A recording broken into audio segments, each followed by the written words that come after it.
시간에 간단하게 5분 건강의자 진행하고 시작하도록 하겠습니다. 네. 우리 몸에서 나타나는 질환들을 하나하나 짚어드리고 있는 중인데요. 이제 손목까지 내려왔습니다. 오늘은 손목 통증 중에서 6번째 관절염에 대한 얘기를 해드릴 거예요. 관절염이 뭔지 아시죠? 네. 관절이 너무 많이 사용해가지고 퇴행성 관절이 생기는 경우도 있고요. 혹은 류마티스 같은 염증성 관절염이 생기는 경우들도 있는데, 오늘은 손목에서 생기는 관절염에 대한 얘기를 해드릴 거예요. 손목은 상당히 뼈가 많아요. 대충 몇 개나 되어 보이세요? 네, 여기서 보니까는 7개가 보이는데, 손을 뒤집어서 보면 여기 하나가 더 숨어가지고 이제 8개입니다. 총에서 중수골이라 그래가지고는 우리 손목 여기에서 우리 손가락하고 손목을 이어주는 뼈가 이렇게 8개가 있어요. 자, 관절이라는 건 뭐냐면 뼈하고 뼈가 만나는 곳이 관절이에요.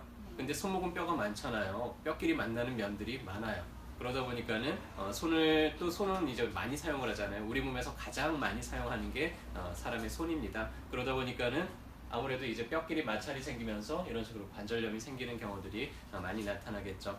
자, 관절염이 생겼을 때 우리 류마티스 관절염 같은 경우에는 워낙에 퉁퉁 붓고 너무 아프니까 검사를 해가지고는 알 텐데, 근데 퇴행성 관절염 같은 경우에는 서서히 진행이 돼요. 그래서 조금씩 좀 불편하네 하는데, 이제 시간이 지나면 지날수록 계속 사용하면 사용할수록 점점 좀 굳어지고 통증이 점점 이제 증가되는 양상으로 나타나겠죠. 그래서 이거 내가 자꾸 문제가 있네, 관절염이 있는 거 아니야? 라는 거를 우리가 이제 어떻게 알 수 있냐면은, 자, 관절염이 생겼을 때는 관절이 낡았잖아요. 잘 움직일까요? 안 움직일까요? 잘 안 움직여요. 그래서 관절이 정상적으로 움직일 수 있는 범위보다 관절의 움직임이 점점 제한이 되기 시작을 합니다. 모든 관절이 마찬가지예요. 손목도 마찬가지고요. 그래서 손목의 정상 범위가, 움직임의 정상 범위가 어느 정도인지를 아는 게 중요하죠. 그래서 관절에 염증이 생기면은 모든 범위로 다 움직임에 제한이 생겨요. 한쪽만 안 움직이고 한쪽은 정상적으로 움직인다. 그럴 때는 우리가 관절염이라고 진단을 하지 않는데, 그 관절을 움직일 수 있는 모든 범위로 조금씩 제한이 왔다 그러면은 이 사람이 관절에 문제가 있겠구나 라고 우리가 진단을 할 수가 있습니다. 그래서 손을 한번 잠깐 펴보시고, 손을 뒤로 젖혔을 때 최소한 60도 이상이 지나가야 돼요. 그 다음에 숙였을 때도 최소한 60도 이상이 넘어가게 되면은 관절의 움직임이 이제 정상입니다. 자, 그리고 손을 안쪽으로 했을 때 20도 이상이 가면은 정상이고요. 바깥쪽으로 했을 때 30도 이상이 벌어지면은 정상이에요. 근데 만약에 이 움직임이 한쪽 방향만 잘 안 된다 그러면은 그때는 뭐 인대가 굳었거나 아니면 힘줄이 좀 굳었거나 이럴 가능성이 높고요. 근데 모든 방향으로 조금씩 움직임이 제한이 된다 그러면은 관절이 좀 낡았을 가능성이 있어요.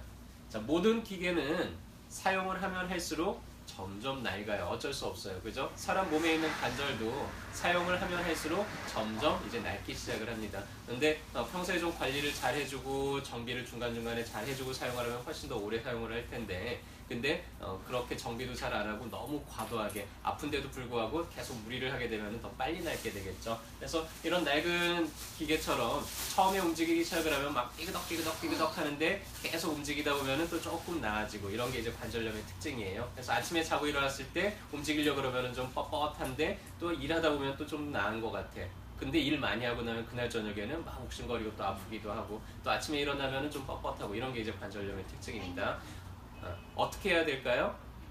자, 기계가 낡았어요. 이제 어떻게 해야 되죠? 이 기계를 다시 사용하려면은 그렇죠. 기름칠도 좀 해주고, 다음에 좀 이렇게 쪼여도 주고 나사도 그렇게 해가지고 정비를 해주면은 또 한동안은 쓸만해질 거예요. 그런 방법이 이제 한의원에서는 봉독하고 강고란의 조합, 저희 한의원에서는 이 조합을 가장 많이 사용을 하는데 상당히 치료율이 좋습니다. 한 80% 이상 효과가 있는 것 같고요. 봉독이라는 거는 일부러 염증을 더 일으키는 거예요. 대부분의 퇴행성 관절이라는 거, 우리가 어느 부위가 퇴행화되고 낡아지는 이유 중에 하나는 그 부위로 피가 충분히 공급이 되지 않기 때문에 그래요. 그런데 봉독, 벌에 쏘이면 막 퉁퉁 붓고 가렵고 그러잖아요. 피가 잘 공급이 될까요? 안 될까요? 피가 평상시보다 훨씬 더 많이 공급이 되게 만들어져요. 그래서 염증 반응을 일으켜서 공사를 훨씬 더 빨리 진행이 되도록 만들어줍니다. 그리고 강고란이라는 거는 우리 뼈에 좋은, 그 다음에 뼈를 부드럽게 하는 이런 연골 조직들을 재생이 되는데 필요한 그런 한약재들이 많이 포함이 되어 있어요. 그래서 진동제처럼 먹자마자 통증이 바로 가라앉거나 이런 종류의 약은 아닌데, 2달 이상 꾸준하게 복용을 하고 나면 2달 정도 지나고 나서 관절이 많이 부드럽네. 쉽게 이제 그렇게 느끼게 된다. 그래서 보통 이런 조합으로 한 2달에서 3개월 정도 이렇게 치료하고 나면은 대부분 이제 퇴행성 관절도 뭐 손목뿐만 아니라 무릎이나 손가락이나 이런 관절들이 한 80% 이상은 좋아지시는 것 같고요. 그래서 저희 안에서는 제일 첫 번째로 이제 추천을 해드리는 방법이에요. 자, 손목이 자꾸만 움직임이 제한이 되니까 평상시에 자꾸 재활 운동을 좀 해주시는 게 좋죠. 그래서 손목을 자꾸만 구부려주고 한번 따라해 보세요. 이렇게 쭉 구부려도 주고 이 팔꿈치를 펴야 됩니다. 팔꿈치를 구부리게 되면은 잘 안 되고요. 그 다음에 쭉 젖혀도 주고요. 손을 바꿔서 반대편 손목도 구부려주고 젖혀주고 조금 시원한 느낌이 나죠. 시원한 느낌이 난다는 게 뭐냐면 피가 잘 안 통하던 부위가 피가 통하기 시작한다는 거예요.